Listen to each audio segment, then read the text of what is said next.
दोस्तों, आज़ादी के बाद से अब तक भारत में कुल 14 अलग अलग प्रधानमंत्री बने हैं। कार्यवाहक प्रधानमंत्री अलग हैं।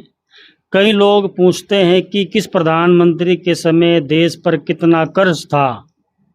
ये सच है कि देश का कर्ज हर सरकार के दौरान बढ़ा है, क्योंकि सरकारें सड़कें, रेलवे, रक्षा, शिक्षा, स्वास्थ्य और दूसरी योजनाओं के लिए भी उधार लेती है।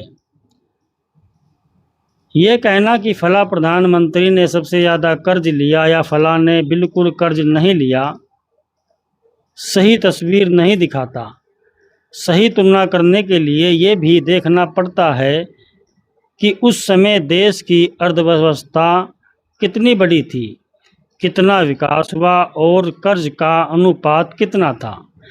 इसलिए किसी भी सरकार का मूल्यांकन केवल कर्ज से नहीं, बल्कि विकास, रोजगार, महंगाई, बुनियादी ढांचे और जनता की भलाई जैसे कई पहलुओं को देखकर करना चाहिए।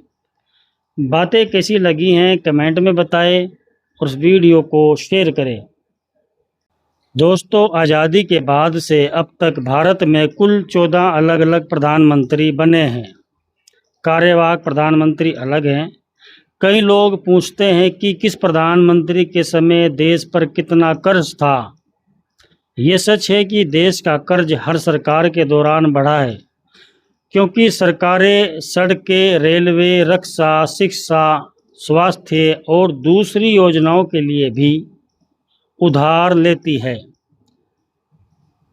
ये कहना कि फला प्रधानमंत्री ने सबसे ज़्यादा कर्ज लिया या फला ने बिल्कुल कर्ज नहीं लिया, सही तस्वीर नहीं दिखाता।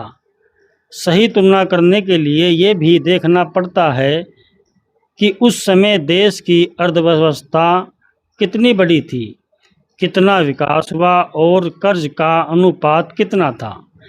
इसलिए किसी भी सरकार का मूल्यांकन केवल कर्ज से नहीं, बल्कि विकास, रोजगार, महंगाई, बुनियादी ढांचे और जनता की भलाई जैसे कई पहलुओं को देखकर करना चाहिए। बातें कैसी लगी हैं कमेंट में बताएं और इस वीडियो को शेयर करें।